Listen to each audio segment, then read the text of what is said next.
If you get, work within your company and say, you know what, I really would prefer not to go to that meeting. I'm, whatever you guys do is fine with me. Just bring me in at the end and I'll help. Some people may think that creativity is only for artists, but Dr. Marcia Huber would disagree. We're all creative. We can be creative in our roles.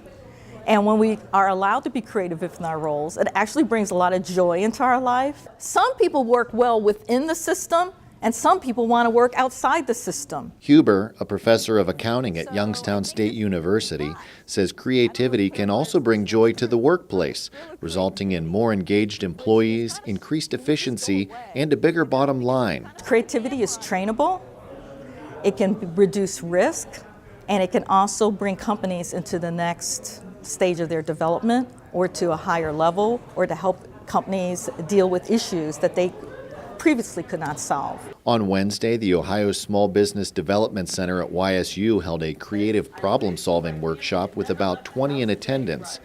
Before the workshop, participants took the foresight assessment to determine which step of the creative problem-solving process they identify with most. According to foresight, the 4 steps are clarify, ideate, develop, and implement. Once you learn where you are, your preferences, that's number one. So you realize, I have people in different areas, and here's a clarifier, here's a person who likes ideas, here's a person that develops ideas. Because sometimes developers get stuck in analysis and they can't move forward. So people who are in that developer stage have to realize there's a time we need to move forward. And some people are just implementers. They just want to do.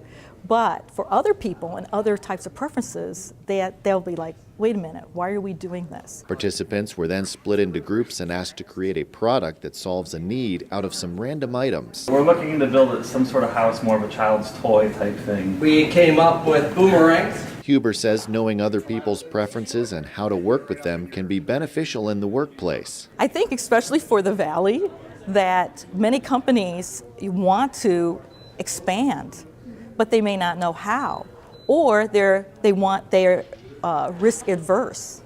So when you have a technique you can use to come up with those ideas and reduce the risk and include everybody. This isn't just a small group of people. Actually, the most successful groups have the various types of individuals on a team. For those having trouble getting started, Huber recommends a simple exercise. Take a few pictures out of a magazine and look at them and see if that generates any new ideas and how you might solve the problem. This is called associative theory, and creative people use this.